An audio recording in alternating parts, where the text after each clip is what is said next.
काही माणसं डोळे नाहीत म्हणून आंधळे आहेत आणि काही डोळे असून आंधळे आहेत.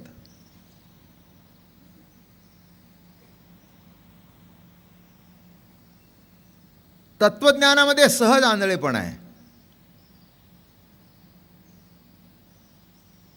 काय म्हटलं मी? काही माणसं डोळे असून आंधळे आहेत, काही माणसांना डोळे नाहीत म्हणून आंधळे आहेत. आणि तत्वज्ञानाच्या विषयामध्ये तुकाराम महाराज म्हणाले, सहज मी आंधळा गा निज निराकार पंथे. त्यांना विचारलं, महाराज तुम्ही आंधळे कसे? सहज मी आंधळा गा. ते म्हणले, मला परमात्म्याशिवाय दुसरं काही दिसत नाही म्हणून मी आंधळा. काय म्हटलं मी?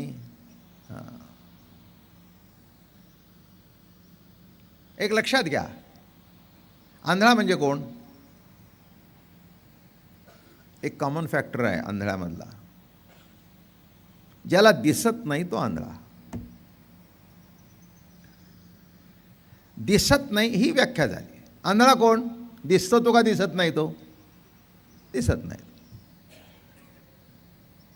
एक व्यक्ती अशी आहे की त्याला जगाशिवाय दुसरं काही दिसत नाही म्हणून आंधळा, आणि एक असा आहे देवाशिवाय दुसरं काही दिसत नाही म्हणून आंधळा. दिसत नाही ही व्याख्या. म्हणून सहज मी आंधळा गा निज निराकार पंथे. निज निराकार पंथाकडून जर विचार केला तर मी कसा आहे? आंधळा आहे. कारण मला माझ्या प्रभूशिवाय दुसरं काही दिसतच नाही.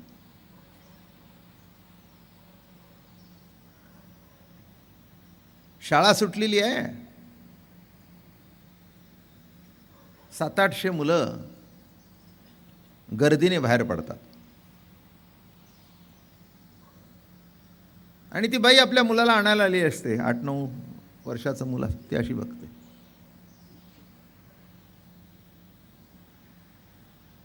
सहाशे मुलांना बघते पण बघत नाही. 600 मुलातून ती आपलं मूल बघते.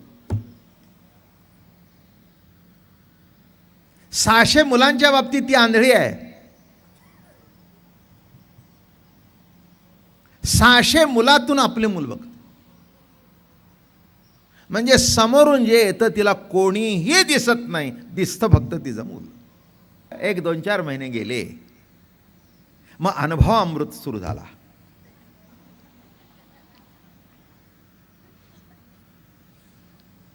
मग तिला कळलं की आपली सासू नाही तर आईच आहे. आणि मग म्हणाली, आई हे बघ, असलं मला भलतं सलतं शिकू नकोस. माझी सासू नाही, आईच आहे, आईच आहे. अगं मला आवडीने प्रेमाने शिकवलं, आणि बरोबर आहे ना, तिचं काय चुकलं? तूच जर मला माहेरी शिकवलं नाहीस आणि ती जर बोलली तर तिचं काय चुकलं? चूक तुझी आहे. ती म्हणली, लई शहाणी झालीस म्हणली. ते म्हटली, शहाणी झाली नाही, वास्तव्य सांगितलं. तू जर मला कानाला धरून शिकवलं, सासूनी कानाला धरलं तर विकार झाला, आईने धरलं तर प्रेम झालं. तूच जर मला शिकवलं असतं थोपाडीत मारून, हे असं कर, तू लाड केलेस त्याचा परिणाम आहे. पण मी चुकून सुद्धा माझी सासू मला बोलत नाही. हे ज्ञान अज्ञाना पलीकडचं सत्ता मात्र ज्ञान आहे. इतका सोपा अमृतानुभव ऐकायला मिळायचा नाही तुम्हाला. नीट ऐका. आता अनुभव कळला का? वृत्तीज्ञान, वृत्तीज्ञान, अनुभव. अनुभव काय? ती म्हणली, हे सांगूच नकोस, माझा अनुभव हाय, माझा अनुभव हाय. एवढं म्हटल्यानंतर ते म्हणले, बॉय 25 वर्ष आम्ही तुला सांभाळले, 4 महिन्यात पालटलीस. ते म्हणले, गुरुचा एक शब्द पालटायला उपयोगी पडतो. काय आयुष्यभर जे अज्ञानी असतो, ज्याला काही कळत नाही, गुरुचा एक शब्द हात ठेविला मस्तकी, तसं एक शब्द तिचा माझं जीवन पालटलं. हा जसा व्यवहार आहे तसं जीवनामध्ये मोक्ष हे सुद्धा अज्ञान कार्यच आहे. काय म्हणून जगतामध्ये माणसं मोक्षाला काय मागत असतील ते तुमचं तुम्ही बघा. पण ज्ञानेश्वर महाराज म्हणतात मोक्ष हा सुद्धा बंदच आहे. एकाला पांडुरंगाशिवाय दुसरं काही दिसत नाही आणि एकाला जगाशिवाय दुसरं काही दिसत नाही, म्हणून दोन्ही आंधळे. पण एक सामान्य आंधळा आणि एक स्वरूप आंधळा. सहज मी आंधळा आगा निज निराकार पंथाकडून जर विचार केला तर मी आंधळा आहे, कारण मला प्रभूशिवाय दुसरं काही दिसतच नाही. म्हणून अशा एक विशिष्ट भूमिकेतून आपण आलो. चांगला प्रवास चालू आहे. 20 दिवस झाले, आलंय शेवटच्या सत्रात आलंय. 6-7 प्रवचनं 7-8 प्रवचनं होतील अमृतानुभवाची. जेवढं जास्तीत जास्त सांगता येईल तेवढं सांगेन. तेव्हा आपण कुठे आलो होतो परवा? जिता विद्याईसी अन्यथा बोधा ते येवशी तेच यथा बोधेसी निमाली उठी. जिता विद्याईसी, अविद्या जिवंतपणे त्रास देते अन्यथा ज्ञानाने, आणि मेल्यानंतर ती ज्ञान देते. बरं का? म्हणजे काय ज्ञान देते? तर तत्वज्ञान देते. तत्वज्ञान देते म्हणजे काय? मी ब्रह्म आहे देते. आणि मी ब्रह्म आहे हे मोक्ष आहे.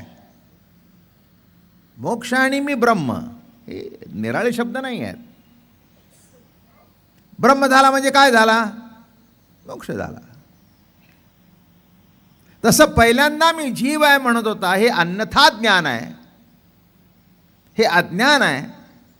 पण त्यानंतर जो मोक्ष प्राप्त झाला म्हणजे मी जीव आहे हे म्हणणं बद्धतेचं लक्षण आहे, आणि मी ब्रह्म आहे म्हणणं हे मुक्ततेचं लक्षण आहे. पण तसं ते मुक्ततेचं लक्षण नाही आहे, कारण ते अज्ञान कार्य आहे.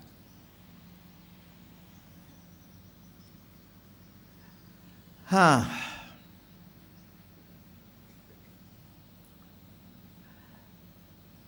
चंदनाचं लाकडं टाकलं तर धुराचा वास निराळाच येतो. पण तंबाखू ओढणाऱ्याने जर विस्तराव तंबाखू जाळली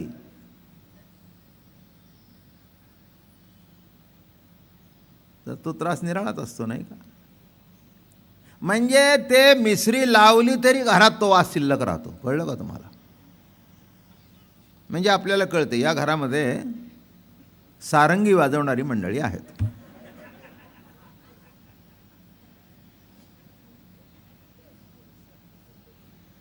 म्हणजे ते एकदा सारंगी वाजवणं सुरू झालं की जवळजवळ अर्धा तास संपतच नाही. त्याला सारंगी वाज. काही काही ना बायको भाजून ठेवते, काही काही ना असं कागद ठेवायचं, तंबाखू ठेवायचं, त्याच्यावर विस्तवाचा खडा ठेवायचा आणि भाजून घ्यायची. कडक लागतं.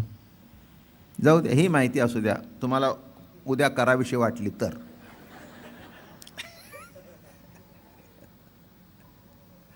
तुम्ही म्हणाल तुम्हाला कसं माहिती? सगळ्या गोष्टी केल्या म्हणजेच कळतात का? दारू पिल्यावर माणूस झिंगून पडतो हे काही कळायला पाहिजे? हां, दिसतं ना. काय सोनं न वापरणाऱ्याला सुद्धा कळतं की सोन्याचा भाव जास्ती आहे.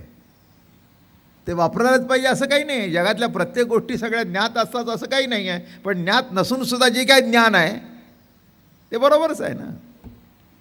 या ठिकाणी मोक्ष, मोक्ष म्हणजे ज्ञान, बरं का? वृत्ती ज्ञान, वृत्ती ज्ञानाचा दुसरा शब्द मोक्ष आहे, बरं का? सत्ता ज्ञान निराळं, वृत्ती ज्ञान निराळं. म्हणजे वृत्तीसारखं ज्ञान, वृत्ती जे ठरवेल ते ज्ञान.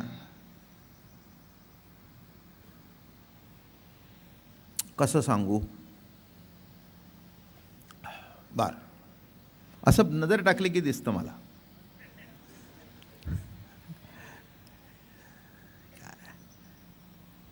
एखादी बाई आपल्या मुलीला पडवूनच पाठते मारेहून.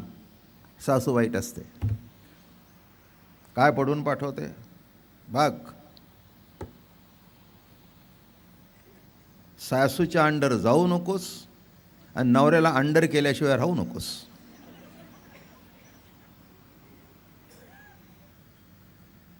माणसं पुष्कळचे व्यवहार सांगतो, ठरवतात की रिटायर झाल्यानंतर बाबा महाराज तुमच्यावर राहायचं. काही नाही, काही कोणी राहत नाही माझ्याबरोबर. जे राहिलेत ते पूर्वीपासूनच राहतात. काय तरुण असतात नोकरीत तेव्हा मुलं असतात, रिटायर झाल्यानंतर नातवंड येतात. काय कदम साहेब, तुम्ही बघत होता अपेक्षेने की माझं नाव घ्यावं म्हणून घेतलं मी. तुम्ही माझ्याकडे बघत होता, मग आता मी का घेऊ नये नाव तुमचं? काय हां, मला सांगितलं काही नाही, रिटायर झालो आता. सब इन्स्पेक्टर होते, रिटायर झाले. मला म्हटलं तर तुमच्याबरोबर जेमतेम एक वारी केली असेल, पुन्हा नाव नाही बाबाचं माझ्या. आणि मला अमृतानुभव ऐकवतात, तुम्हीच अडकवलंय, आम्ही कसं सुटायचं. वा म्हणजे हात ठेविला मस्तकी, कळलं का?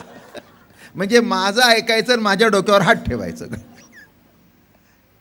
काय आहे की नाही, गंमत आहे. काय सुटलो असं वाटतं पण सुटत नाही. ज्ञान आहे असं वाटतं पण ज्ञान नाही, अज्ञानच आहे. अज्ञानच आहे, सुटलो असं नाही.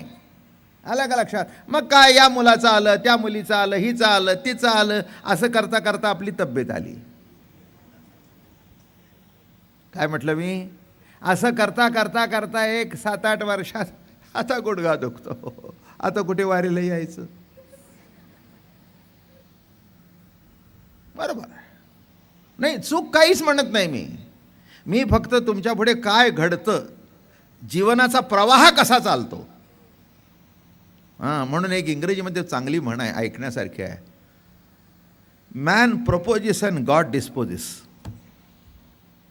मनुष्य ठरवतो एक, पण ठरवल्यासारखं काही होत नाही, त्याच्या उलटं होतं, किंवा तो ठरवेल तसं होतं. आम्ही ठरवलं तसं नाही. मी काहीतरी गमतीने करतो. एका माणूस मला म्हणाला, चांगला 50शीत होता, मला म्हणाला मी ठरवलं की रिटायर झालं तुमच्यावर राहायचं. म्हटलं सध्या मला 75 चालू आहेत, गणित कर ना, तुला रिटायर व्हायला 18 वर्ष आहेत. चांगलं आहे, म्हणजे 75 आणि 18चा हिशोब जर गणित घातलं तर चांगलं आहे, काही वाईट नाही. नवरा अंडर असावा आणि सासू पुन्हा आपल्या म्हणजे सगळा संसार अंडर असावा. सासू वाईटच असते, बोलणं कळलं का? ती जाच केल्याशिवाय राहतच नाही. एकदा तिचा दृष्टिकोन तिकडून करून दिला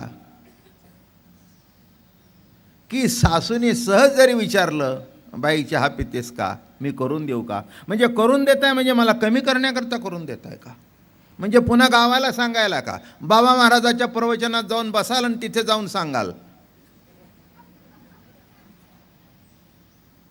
की सून मला चहा सुद्धा करून देत नाही. पुढे येणाऱ्या मंडळीने लवकर यावं बरं का आई, उद्यापासून. आणि असं मधून येऊ नये, मग असं बाजूने तरी यावं, म्हणजे मलाही व्यत्यय नाही, तुम्हालाही व्यत्यय नाही. तुम्हाला पुढे बसून ऐकता मला बरं वाटतं, आवडतं मला. पण काही थोडंसं सांभाळावं, सगळ्यांनीच सांभाळावं.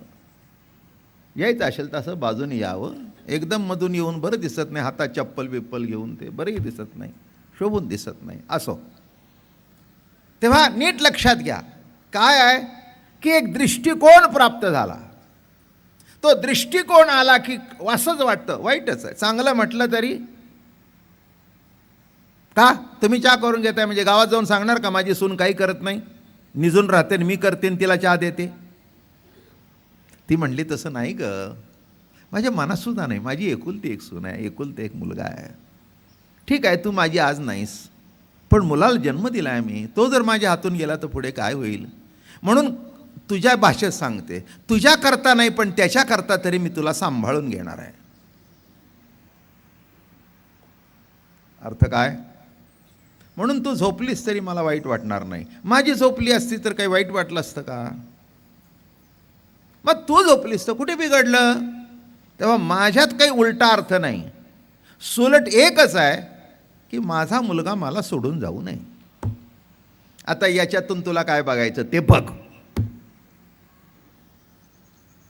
काय मग माहेरी गेली, मी सांगितलं तशी वागलीस का नाही? ह्या बघा, हे दोन्ही बायांच्या त्या आया आणि सासवा वाईटच वाटोळ करतात संसारात सगळे. स्वतः नवऱ्याकडे नीत नांदायचं नाही, मुलगी गेली तर नांदून द्यायचं नाही.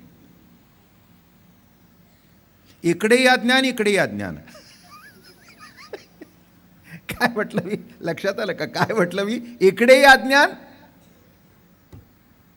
आणि अज्ञानातून जे ज्ञान प्राप्त करून घेतलं की सासू वाईट असते, हे जे ज्ञान प्राप्त झालं तेही अज्ञानाचंच लक्षण.